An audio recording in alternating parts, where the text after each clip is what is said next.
মোহাম্মদ ইউনূসের আমলে আপনি এখন মাগরিবের পরে বের হতে পারেন না রুমিন ফারহানা, অথচ আপনি আওয়ামী লীগের আমলে ভালো ছিলেন।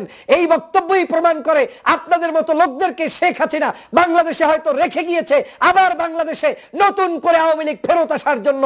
এর চাইতে আর কিছু নয় রুমিন ফারহানা। আপনি কি শেখ হাসিনার আপন কেউ যে কারণে নিরাপত্তায় ভুগছেন?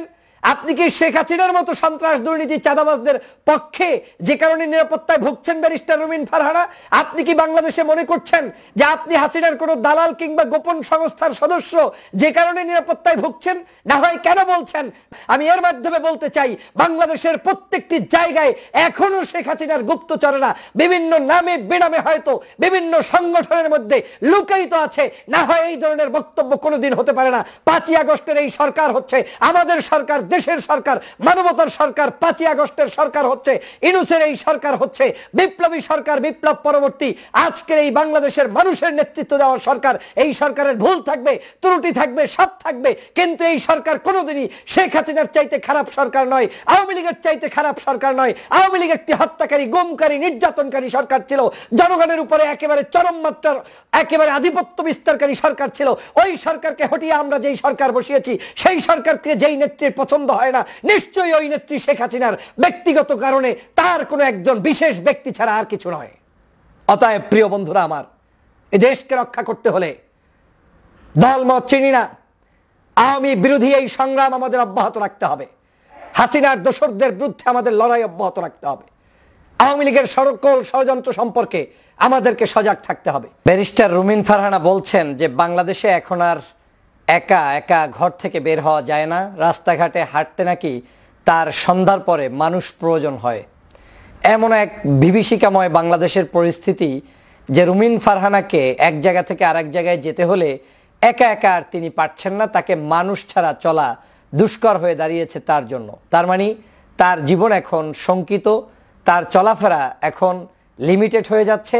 জনগণকে তিনি ভয় পাচ্ছেন, কে কোন জায়গা থেকে কিভাবে কি দুর্ঘটনা ঘটিয়ে ফেলেন সেগুলো নিয়ে তিনি একেবারেই জনসম্মুখে তথা লাইভে আপনার টক শোতে উন্মুক্ত করে দিলেন যে এই সরকারের সময় এরকম একটি খারাপ পরিস্থিতি বিরাজ করছে।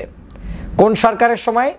যেই সরকার 5ই আগস্টে জুলাই বিপ্লবের চেতনা ধারণ করে একটি অভ্যুত্থান, একটি বিপ্লব, একটি চেতনার উপর ভিত্তি করে প্রতিষ্ঠিত হয়েছে, সেই সরকারের সময় রুমিন ফারহানার জীবন নিরাপদে নেই। রুমিন ফারহানার জীবন নিরাপদে কখন ছিল?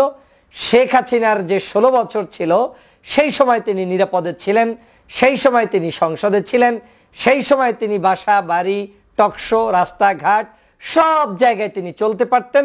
রাজনীতি ভিন্নভাবে করলেও তার কোনো নিরাপত্তার সমস্যা ছিল না। কিন্তু এই রুমিন ফারহানারই আমরা দেখেছি যে তার উপরে যখন তিনি ছাত্রদের আন্দোলনে যোগ দিতে একটি জায়গায় এসেছিলেন, শহীদ মিনার, সেই দিন তার বাসায় যে আক্রমণ করা হয়েছে, তিনি সেখানেও বলার চেষ্টা করেছিলেন যে তার উপরে গুন্ডারা আক্রমণ করছে, এবং সেই সময়টা কিন্তু ডক্টর মোহাম্মদ ইউনূসের সরকার না। তিনি বলছেন এগুলো আওয়ামী লীগ কিংবা ওদেরই, আবার পরক্ষণে বলছেন যে এদের দলীয় পরিচয় নাই, এরা আওয়ামী লীগও না। তার মানে ওই সময়ও তার বক্তব্যে একটু আওয়ামী প্রীতি ভাবটা দেখা গিয়েছে। মানে যারা তার উপরে আক্রমণ করতে এসেছে আওয়ামী লীগের সময়ও, তারা মূলত দলের কেউ হইতে পারে না, দল হইলে তো এরকম আক্রমণ করতে পারে না। তো তিনি জানেন না যে আওয়ামী লীগ মানেই সন্ত্রাস, আওয়ামী লীগ মানেই চাঁদাবাজ, আওয়ামী লীগ মানেই দুষ্ট, আওয়ামী লীগ মানেই একটি গন্ডর, এটা তিনি জানেন না।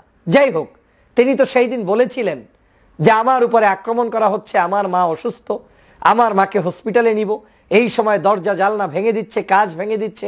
এটা তো নতুন কিছু নয়। তাহলে সেই সময়টা ডক্টর মোহাম্মদ ইউনূসের সময় তো ছিল না, সেই সময়টা ছিল শেখ হাসিনার সময়। সেই সময় আপনি নিরাপদ বোধ করেন নাই ঘরের মধ্যে, আপনি তখন হাঁটতে পারতেন না। আপনার বক্তব্য অনুযায়ী যে আপনার বাসার সামনে নিরাপদ ছিলেন না, ঘরের মধ্যে দরজা জানলা ভেঙে ফেলছে। আর আজকে আপনি টিভিতে যাচ্ছেন, টক শো করছেন, রাস্তাঘাটে হাঁটছেন, সভা সমাবেশ করছেন, আপনি এখন বলছেন যে আপনি নিরাপত্তা বোধ করেন না। আসলে আপনি কি বোধ করতে চান আপনি বলেন? বাংলাদেশের জনগণকে কিভাবে আপনি বুঝাতে চান যে এই সরকার কোনো ভালো সরকার নয়? এটা কি উদ্দেশ্যটা কি? আমরা এই সরকারকে প্রতিষ্ঠিত করেছি, জনগণ এই সরকারকে প্রতিষ্ঠিত করেছে, আর যাই হোক, অন্তত পক্ষে শেখ হাসিনার 16 বছরের জুলুম নির্যাতন থেকে বেঁচে থাকার জন্য আপনি শেখ হাসিনার 16 বছরের অত্যাচার, জুলুম, নির্যাতন, অর্থ সম্পদ লোপাট, দেশটাকে ধ্বংস করে দেয়া, এই সব কিছুর একেবারে ভালো রেজাল্ট আপনি 6 মাসের মধ্যে চাচ্ছেন। 6 মাসে এমন কি হয়েছে আমাকে বলেন? আওয়ামী লীগের আমলে প্রতিদিন গুম হতো, ক্রস ফায়ার হতো, হত্যা করা হতো, মানুষ নির্যাতন হতো, আলেম ওলামাকে জেলে ভরা হতো, মানে ফাঁসির কাস্টে ঝুলানো হতো, কান্নার রোল বসতো, পৃথিবীর বিভিন্ন জায়গা থেকে বাংলা ভাষাভাষী মানুষরা অস্থিরতা প্রকাশ করত, অর্থনৈতিক মন্দা, রাজনৈতিক অস্থিরতা, কোনো ব্যক্তি কোনোভাবে রাজনীতি করতে পারতো না। 3টি ইলেকশন, সবগুলো অবৈধ ইলেকশন ছিল এবং কোনো ইলেকশনেই বাংলাদেশের আর কোনো রাজনীতিবিদদেরকে সুস্থভাবে কোনো কিছু করতে দেয় নাই, এক্সেপ্ট রুমিন ফারহানাকে, যেখানে কোটাভিত্তিক মহিলা এমপি বানানো হয়েছে বিএনপির পক্ষ থেকে, যে 5-6 জন এমপি ছিলেন তাদের উপর নির্ভর করে একটা পেয়েছিলেন রুমিন ফারহানা এমপি।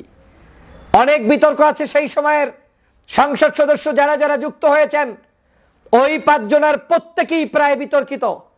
একজন উকিল আব্দুস সত্তার, এই রুমিন ফারহানার আসনের লোক। এই উকিল আব্দুস সত্তার কিন্তু লোভ সহ্য করতে পারে নাই, মৃত্যুর আগে তাকে কি করতে হয়েছে, সেখানে কিন্তু তিনি স্বতন্ত্র ইলেকশন করে তারপরে তিনি সেখানে ওই আওয়ামী লীগে যোগ দিয়ে আওয়ামী লীগের সবাইকে নিয়ে আবার এমপি হওয়ার চেষ্টা করেছেন, হয়েছেনও তিনি। তারপরে আপনারা জানেন সেই উকিল আব্দুস সত্তার ইতিহাস। আরেকজন হচ্ছে এই যে হারুন সাহেব, কয়েকদিন আগে বক্তব্য দিয়েছেন, চাঁপাইনবাবগঞ্জ সম্ভবত তার বাড়ি। এই হারুনও ওই 5-6 জন এমপির একজন। তাহলে দেখেন তাদের কেমিস্ট্রি মিল কত, প্রত্যেকের কথাবার্তার মধ্যে এলোমেলো মনোভাব। সেই হারুনও কয়েকদিন আগে বলছে বাংলাদেশের শেখ হাসিনা যেভাবে যুদ্ধাপরাধীদের বিচার করেছে, এই রাজাকারদেরকে শাস্তি দিতে হবে, এদেরকে আবার নতুন করে বিচার শুরু করতে হবে, না হয় নাকি বাংলাদেশ সুন্দরভাবে থাকবে না। এবং আজহারির আলেম ওলামার মাহফিল নিয়ে যে ধরনের কুৎসা রটাচ্ছে, এটা কোনো মানুষ সহ্য করতে পারে না।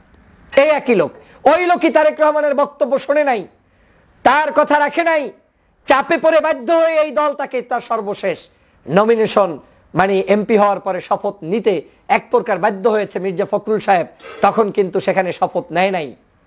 এই রুমিন ফারহানা ওই ক্লাসমেটেরই ফ্রেন্ড। আজকে আমার মনে হচ্ছে তাদের সবার ধরন এক। রুমিন ফারহানা এখন বলছে বাংলাদেশের জনগণ আজকে শান্তিতে নাই, ঘর থেকে বের হতে পারছে না, মাগরিবের পরে নাকি নিরাপত্তা বোধ করছেন না, অনিরাপদ একটি বাংলাদেশে উনি বসবাস করছেন। বাহ, এই কথা বলার জন্যই তো শেখ হাসিনা মনে হয় বাংলাদেশে কিছু মানুষকে তৈরি করছে যারা এই কথাগুলো বলবে, আর এই কথাগুলোই শেখ হাসিনা দেশ বিদেশে প্রচার করে তারপরে তার নিজের রাজনীতিকে পরিচালনা করবে। এই কারণেই গত 16 বছর পর্যন্ত বাংলাদেশে